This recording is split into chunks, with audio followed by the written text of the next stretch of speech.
plus important du livre 12. Dans cette partie, François de Sales traite des diverses manières de mettre en œuvre très concrètement nos actions pour en faire des actes d'amour pour Dieu. Ces pratiques sont au cœur de la pratique de la spiritualité salésienne. La première est la préparation de chacune de nos journées. François de Sales avait abordé ceci en détail dans la deuxième partie de son introduction à la vie dévote. D'abord, adorez Dieu profondément et remerciez-le pour la grâce de vous avoir préservé au cours de la nuit précédente. Implorez son pardon si vous avez commis quelques péchés au cours de celle-ci. Ensuite, prenez la ferme résolution de bien employer votre journée afin de répondre à ce que le Dieu infini espère de vous.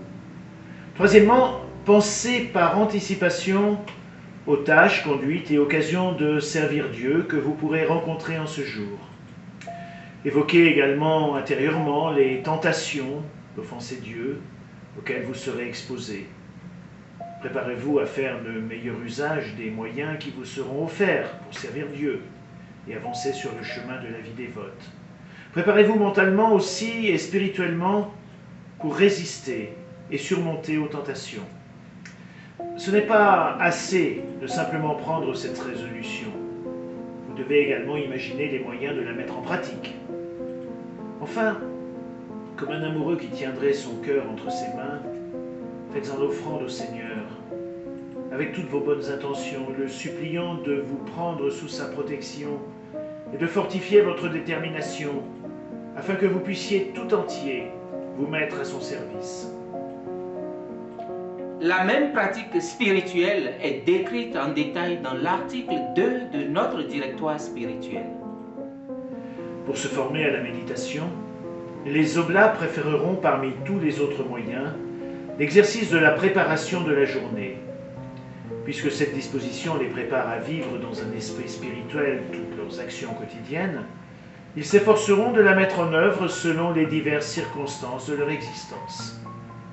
Par ce moyen, ils essaieront d'être disposés à mener leurs activités avec compétence et fidélité à leur vocation.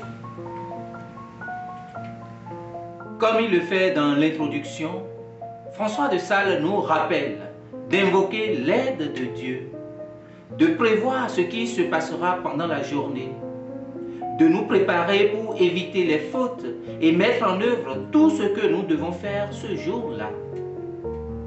Nous résoudre à obéir à la volonté de Dieu tout au long de la journée et confier toutes nos préoccupations à la bonté infinie de Dieu.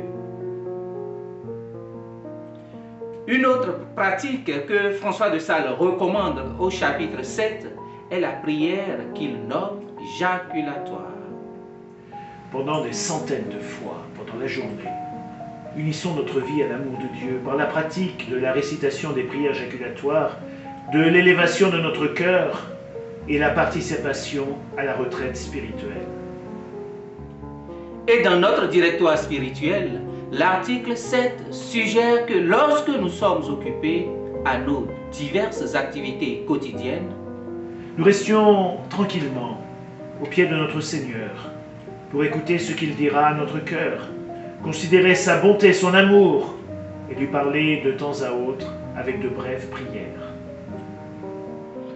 De peur que nous ne sous-estimions l'importance de cette manière de prier, nous pouvons nous reporter à ce qui est écrit dans le chapitre 13 de la deuxième partie de l'introduction à la vie dévote. Or, en cet exercice de la retraite spirituelle et des oraisons jaculatoires, gît la grande œuvre de la dévotion. Il ne peut suppléer aux défauts de toutes les autres oraisons, mais le manquement de celui-ci ne peut presque point être réparé par un autre moyen.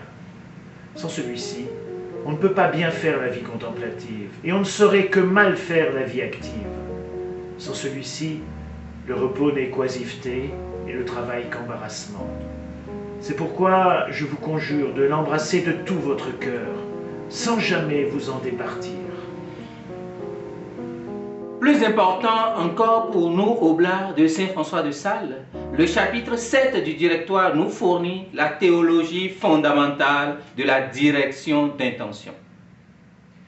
Voyons comment, de toute éternité, la bonté de Dieu nous a tendrement chéris et a destiné pour notre salut tous les moyens appropriés pour progresser dans son amour, et en particulier la possibilité de faire le bien qui se présente maintenant, ou de supporter le mal que nous affronterons. Ceci étant, s'il m'est permis de l'exprimer ainsi, étendons et levons les bras de notre consentement et embrassons de tout notre cœur, avec ferveur et très amoureusement, le bien qui doit être fait ou le mal qui doit être supporté, considérant que Dieu l'a éternellement voulu, afin que nous puissions lui plaire et obéir à sa providence. Et voici comment la direction d'intention est décrite dans le directoire spirituel.